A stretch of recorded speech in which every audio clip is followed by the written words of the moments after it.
Khadijah merupakan wanita istimewa, termasuk dia wanita yang selalu didambah-dambakan oleh Rasulullah Shallallahu Alaihi Wasallam.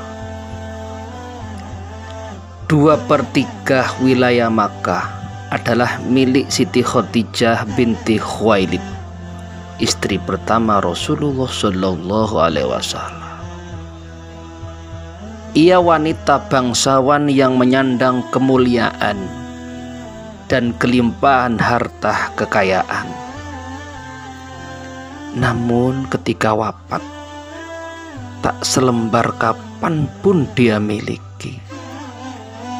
Bahkan baju yang dikenakannya di saat menjelang ajal adalah pakaian kumuh dengan 83 tambalan.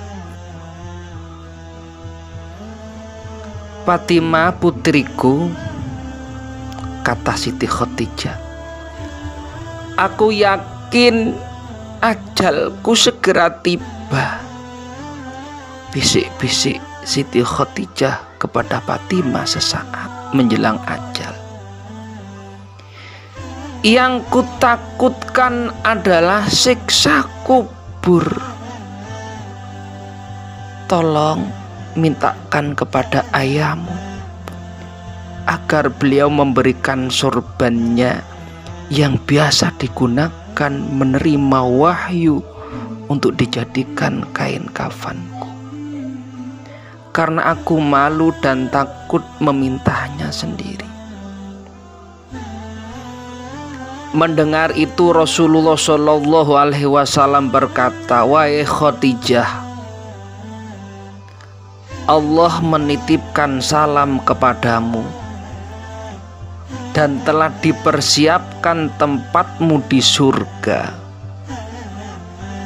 Siti Khadijah merupakan ummul mukminin, ibunya kaum mukminin pun kemudian menghembuskan napas terakhirnya di pangkuan Rasulullah Shallallahu Alaihi Wasallam. Didekapnya sang istri itu dengan perasaan pilu yang teramat sangat. Tumpahlah air mata mulia Rasulullah dan semua orang yang ada di situ. Dalam suasana seperti itu, malaikat Jibril turun dari langit dengan mengucap salam dan membawa 5 kain kapan. Rasulullah menjawab salam Jibril, kemudian bertanya, untuk siapa sajakah kain kapan itu ya Jibril? Kapan ini untuk Khadijah, untuk engkau ya Rasulullah, untuk Fatimah, Ali dan Hasan. Jawab Jibril yang tiba-tiba berhenti berkata. Kemudian menangis. Rasulullah bertanya, kenapa ya Jibril?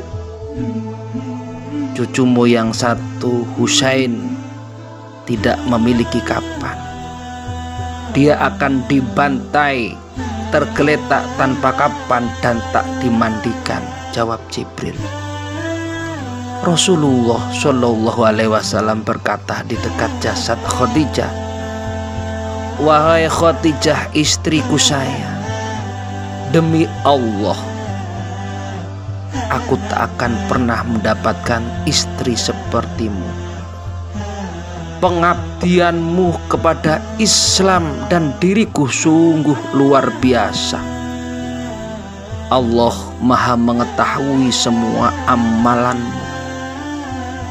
Semua hartamu kau hibahkan untuk Islam. Kaum muslimin pun ikut menikmatinya. Semua pakaian kaum muslimin dan pakaianku ini juga darimu. Namun begitu, mengapa permohonan terakhirmu kepadaku hanyalah selembar sorban? Terseduh Rasulullah mengenang istrinya semasa hidup, Khadijah. Dikisahkan juga suatu hari ketika Rasulullah SAW pulang dari berdakwah, beliau masuk ke dalam rumah. Khadijah menyambut dan hendak berdiri di depan pintu. Kemudian Rasulullah bersabda, "Wahai Khadijah, tetaplah kamu di tempatmu." Ketika itu Khadijah sedang menyusui Fatimah yang masih bayi. Saat itu seluruh kekayaan mereka telah habis, seringkali makanan pun tak punya, sehingga ketika Fatimah menyusu, bukan air susu yang keluar akan tetapi darah. Darahlah yang masuk dalam mulut Fatimah radhiyallahu anha. Kemudian Rasulullah mengambil Fatimah dari gendongan istrinya dan diletakkan di tempat tidur. Rasulullah yang telah sepulang berdakwah dan menghadapi segala caci maki serta fitnah manusia itu, lalu berbaring di pangkuan Khadijah hingga tertidur. Ketika itulah Khadijah membelai kepala Rasulullah dengan penuh kelembutan dan rasa sayang. Tak terasa air mata Khadijah menetes di pipi Rasulullah hingga membuat beliau terjaga. "Wahai Khadijah, mengapa engkau menangis? Adakah engkau menyesal bersuamikan aku?" tanya Rasulullah dengan lembut.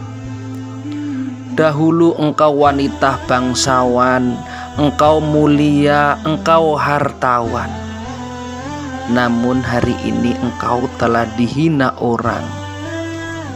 Semua orang telah menjauhi dirimu.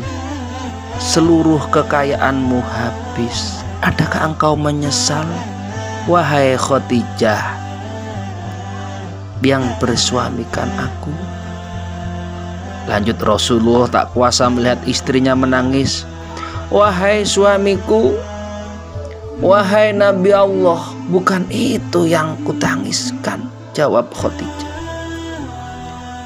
"Dahulu aku memiliki kemuliaan. Kemuliaan itu telah aku serahkan untuk Allah dan Rasul-Nya. Dahulu aku adalah bangsawan. Kebangsaan itu juga aku serahkan untuk Allah dan Rasul-Nya. Dahulu aku memiliki harta kekayaan. Seluruh kekayaan itu pun telah aku serahkan untuk Allah dan Rasul-Nya. Wahai Rasulullah, sekarang aku tak punya apa-apa lagi, tetapi engkau masih terus memperjuangkan agama ini. Wahai Rasulullah, sekiranya nanti aku mati sedangkan perjuanganmu belum selesai, sekiranya engkau hendak menyerang sebuah lautan, sekiranya engkau hendak menyeberang sungai namun engkau tidak memperoleh rakit ataupun jembatan, maka galilah lubang kuburku, ambillah tulang belulangku, jadikanlah sebagai jembatan bagimu untuk menyeberangi sungai itu, supaya engkau bisa berjumpa dengan manusia dan melanjutkan dakwah. Ingatkan mereka tentang kebesaran Allah, ingatkan mereka kepada yang hak, ajak mereka kepada Islam, wahai Rasulullah. Rasulullah pun tak nampak sedih. Oh Khadijahku sayang, kau meninggalkanku sendirian dalam perjuanganku. Siapa lagi yang akan membutuhku? Siapa lagi yang akan membantuku? Aku ya Rasulullah, sahut Ali bin Abi Thalib. Jawab menantu Rasulullah di samping jasad Siti Khadijah. Rasulullah kemudian berdoa kepada Allah, ya Allah, ya ilahi Rabbi, limpahkanlah rahmatmu kepada Khadijahku yang selalu membantuku dalam menegakkan agama Islam, mempercayaiku kepada saat orang lain menentangku, menyenangkanku pada saat orang lain menyusahkanku, menenteramkanku pada saat orang lain membuatku gelisah.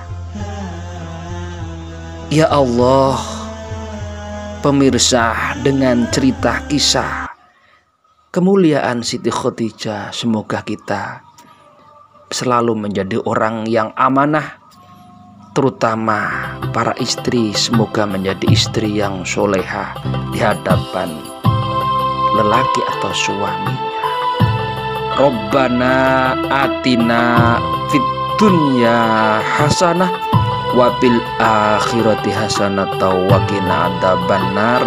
Subhana rabbika rabbil izzati amma yasifun wa salamun alal mursalin walhamdulillahi rabbil alamin.